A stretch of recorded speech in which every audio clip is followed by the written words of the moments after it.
At Thanksgiving dinner, the air should have been filled with warmth and laughter, but instead it carried the weight of unspoken competitions and silent judgments. My mother Eleanor sat at the head of the table, her silver hair perfectly styled as always. She had that look in her eyes, the one I'd seen countless times growing up, the look that said she was about to make a comparison. "Your sister Patricia just bought the most beautiful home in Riverside," she announced, her voice bright with pride. "It has 4 bedrooms, a gorgeous backyard, and the kitchen. Oh, you should see that kitchen." I smiled, politely cutting into my turkey. I was 53 years old, and still these moments felt like being transported back to childhood when nothing I did ever quite measured up. Patricia, my younger sister by 3 years, beamed from across the table. Her husband Mark squeezed her hand proudly. Their 2 grown children nodded along, having heard all about the new house several times already. "That's wonderful, Patty," I said, genuinely meaning it. "I'm happy for you," Mom continued as if I hadn't spoken. "The neighborhood is just perfect. All the best families live there, and the price. Well, let's just say it shows Patricia and Mark have really made something of themselves." I felt my daughter Rachel, who was 28, squeeze my hand under the table. She knew how these family gatherings went. She'd watched this dynamic play out her entire life. My son David, who was 30, caught my eye from his seat next to his wife Jennifer. He gave me a small supportive smile. "When are you going to settle down properly?" Robert, Mom asked, turning her full attention to me. "You're still in that little apartment downtown, aren't you? It's actually a very nice apartment," I replied, keeping my tone even. "But an apartment," Patricia interjected, though her voice held a note of concern rather than judgment. "Don't you want something of your own, something permanent?" I took a sip of water, letting the moment hang there. My ex-wife Sandra had taken the house in the divorce 5 years ago. That had been fair. She'd gotten the house. I'd gotten my freedom, and eventually my peace. The divorce had been difficult but necessary. We'd grown into different people, wanted different things. The kids had been adults by then, which made it somewhat easier though. Divorce is never truly easy at any age. After the split, I'd moved into a downtown apartment, something simple and manageable. I'd thrown myself into my work as an architect. Always had been good at my job. But after the divorce, I'd found a new passion for it. I'd started my own firm 2 years ago. It had been terrifying at 51 to strike out on my own, but it had also been exhilarating.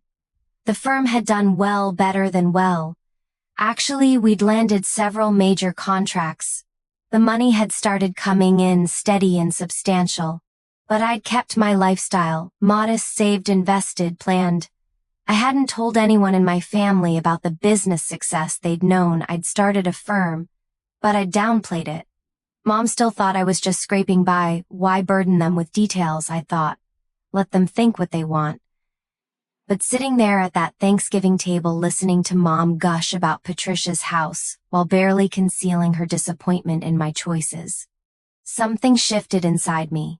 I wasn't angry. Anger would have been too hot, too volatile. This was something cooler, more resolute. Maybe it was time to stop hiding my success. Maybe it was time to stand up. Not in pride, but in simple truth. I set down my fork and cleared my throat. The table gradually quieted, everyone turning to look at me. "Actually," I said, keeping my voice calm and steady, "I have some news I've been waiting for the right time to share." Mom raised an eyebrow. Patricia looked curious. The kids all leaned in slightly. "I bought a place," I continued. "Condominium downtown. It's in that new luxury building, the Sterling, the one that overlooks the river." "Oh, that's nice," dear Mom said, though her tone suggested she thought I'd bought some modest studio. "A condo is a good step. It's the Penthouse," I said quietly. The room went silent. You could have heard a pin drop on the carpet. "The Penthouse," Patricia repeated slowly. I nodded, feeling oddly calm about finally sharing this. "Yes, the Penthouse unit, top floor. 3,000 square feet, 3 bedrooms, 3.5 baths. Floor-to-ceiling windows with panoramic views of the city and the river, private elevator access. Mark whistled, low. How did you manage that? Those units are $920,000. I finished. I paid cash. Mom's fork clattered against her plate. Her face had gone pale. Patricia's mouth hung open slightly. Mark looked stunned. The kids were grinning. Rachel actually let out a small laugh of delighted surprise. Dad, David said, pride evident in his voice. That's incredible. You paid cash. Mom finally managed to say, her voice faint. I nodded again. My firm has done very well over the past 2 years, better than I expected. Honestly, we've had some major projects, some significant clients, the income has been substantial. But you never said, Patricia began. I shrugged. I didn't see the need to. I'm not one for broadcasting my business, and honestly, I wasn't sure if the success would last. I wanted to be certain before I made any major moves. The Penthouse came on the market 6 months ago. I'd been watching it since the building went up. Something about it called to me. The light, the space, the view. It felt like a new chapter. So I made an offer they accepted.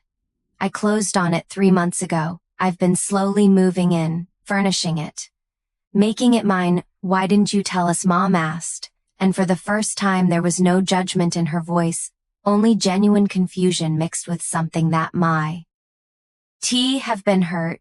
I met her eyes steadily.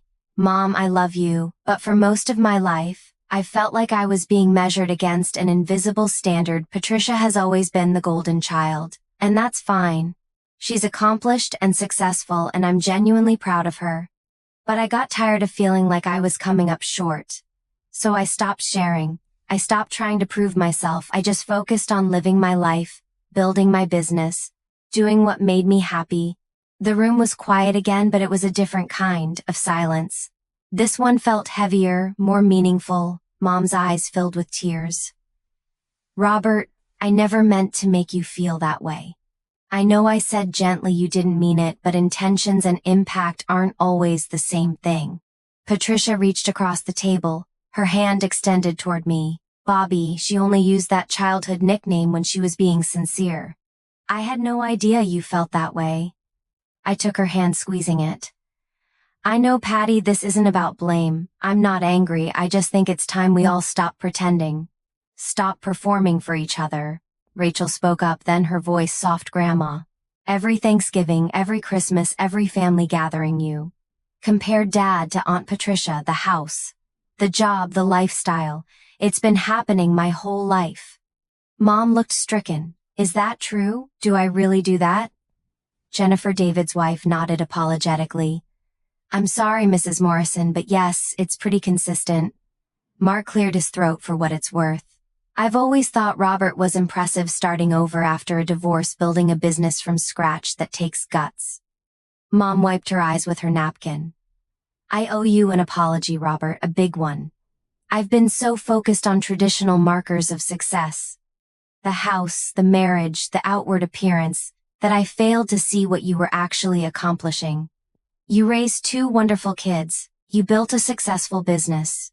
You found peace after a difficult divorce. Those things matter. They matter enormously. I felt my own eyes getting damp. Thank you, Mom. That means more than you know. Patricia squeezed my hand again. I'm sorry too, Bobby.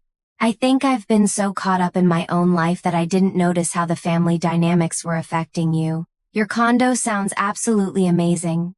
I'd love to see it. You're all invited, I said, looking around the table. In fact, why don't you come over next weekend? I'll host dinner. Nothing fancy, just family and a chance to actually spend time together without all the comparisons and competitions.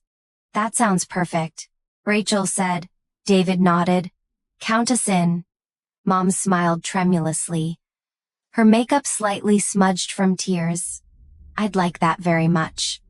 The rest of the dinner passed in a different atmosphere. The tension had broken, replaced by genuine conversation. People asked about my firm, my work, the condo. Patricia told me more about her new house, and I found myself genuinely interested. Genuinely happy for her, Later, as people were getting ready to leave, Mom pulled me aside. Robert, she said, taking both my hands in hers, I need you to know something. You were never the disappointment. I apparently made you feel like you were. When you and Sandra divorced, I worried about you. When you downsized your living situation, I worried. When you started your own firm at an age when most people are thinking about retirement, I worried. But worry isn't disappointment. It's love expressed badly. I pulled her into a hug. I know, Mom. I know. We stood there for a moment, mother and son, finding our way back to something we'd lost somewhere along the way. The following weekend, everyone came to the condo as promised. No fancy dinner, just good food and better company. When they walked in, the reactions were everything I could have hoped for. The space was stunning. Even I had to admit that the floor-to-ceiling windows flooded everything with natural light. The river sparkled below, and the city skyline stretched out in every direction. Mom walked slowly through the rooms, touching furniture, pausing to look at photos I'd hung on the walls. Photos of the kids growing up, of family vacations, of moments I'd cherished. You've made a beautiful home here, she said finally. Patricia was equally impressed. Bobby, this is incredible. The design, the layout, everything. It's perfect for you. The evening was relaxed. Everyone spread out, some on the balcony despite the November chill, others in the living room. Rachel and Jennifer explored the kitchen, exclaiming over the appliances. At one point, I found myself standing at the windows with David, looking out at the city lights beginning to twinkle as dusk fell. I'm proud of you, Dad, he said quietly. Not because of the condo, though. That's pretty damn impressive. But because you stood up for yourself. You spoke your truth. That takes courage. I put my arm around his shoulders. You know what I've learned? Getting older isn't about accumulating things or achievements. It's about understanding who you are and being brave enough to live authentically. He nodded. I hope I can do that. You will, I assured him. You already are. Later, after everyone had left, I stood in my living room, in this space I'd created for myself, and felt something I hadn't felt in years. Complete peace. The condo was beautiful. Yes, but it wasn't about the square footage or the view or the price tag. It was about what it represented. It represented me finally choosing myself. Finally stopping the endless attempt to measure up to expectations. I'd never agreed to finally living life on my own terms. My phone buzzed. It was a text from Patricia. Thank you for tonight, for sharing your space and your truth. I love you, big brother. I'm proud of you. I smiled and texted back, I love you too, Patty. Always have, always will. Another text came through, this one from Mom. I've been thinking a lot tonight. You've taught me something important about letting go of expectations and appreciating people for who they are. Thank you for that lesson. Robert, I'm sorry it took so long for me to learn it. I replied, you're learning it now, Mom, that's what matters. As I got ready for bed that night, I thought about the journey that had brought me here. The marriage that ended, the business that began, the quiet years of rebuilding both my life and my sense of self. I thought about how easy it would have been to become bitter, to let resentment poison my relationships with my family. Instead, I'd chosen patience. I'd chosen to focus on my own path. And when the time was right, I'd chosen honesty. The condo with its stunning views and luxurious finishes was wonderful, but the real luxury was this.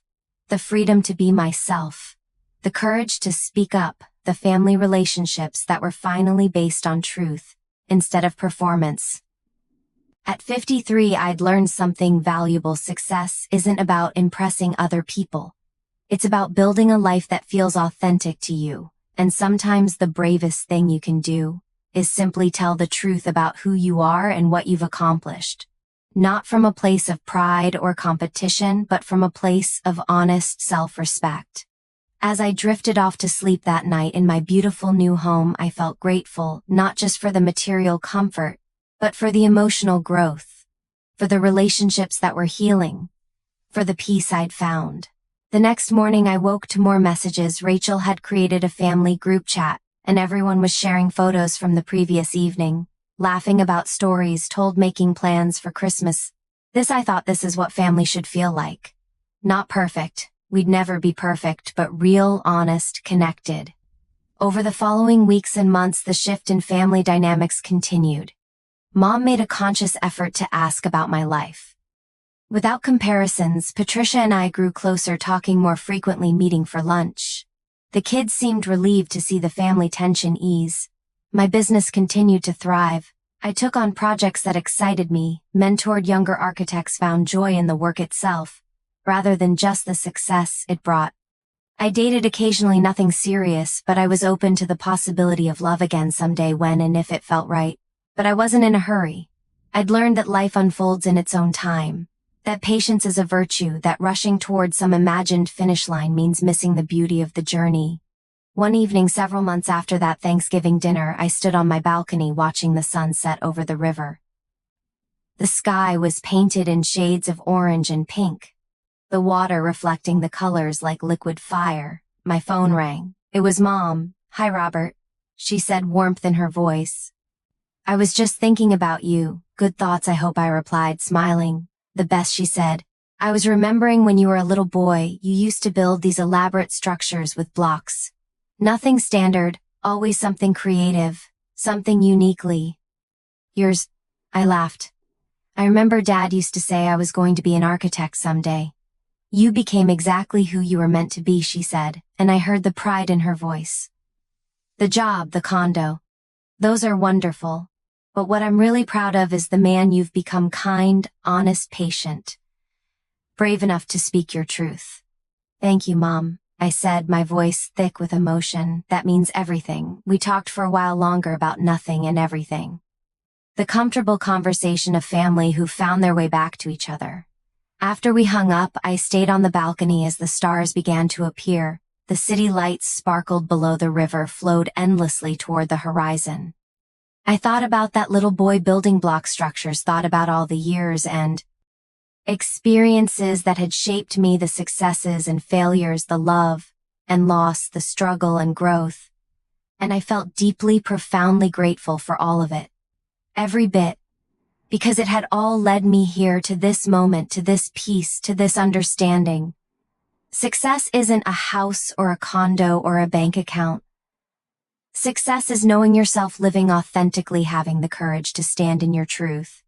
And when you're blessed enough to have that success, building relationships based on that authenticity. The condo was beautiful, but the life I was building, the relationships I was nurturing, the peace I'd found, those were priceless. As I went back inside, I thought about the Thanksgiving dinner that had started it all, how a moment of decision to speak up, to share my truth, had changed everything. It hadn't been about showing off or proving anyone wrong. It had been about saying, "Here I am, this is my life, this is what I've built, and I'm proud of it." Sometimes the bravest thing we can do is be proud of ourselves, even when no one else is looking, even when no one else seems to care. Because at the end of the day, we have to live with ourselves. We have to look in the mirror and recognize the person looking back. I recognize myself now, fully, completely, without apology. And that was worth more than any penthouse could ever be. Though I had to admit the view was pretty spectacular too. If this story touched your heart, please hit that like button, share it with someone who needs to hear this message of authenticity and family healing. Subscribe for more stories about life, courage, and the wisdom that comes with age, and comment below to share your own experiences of finding your voice and living your truth. Your story matters, and I'd love to hear it.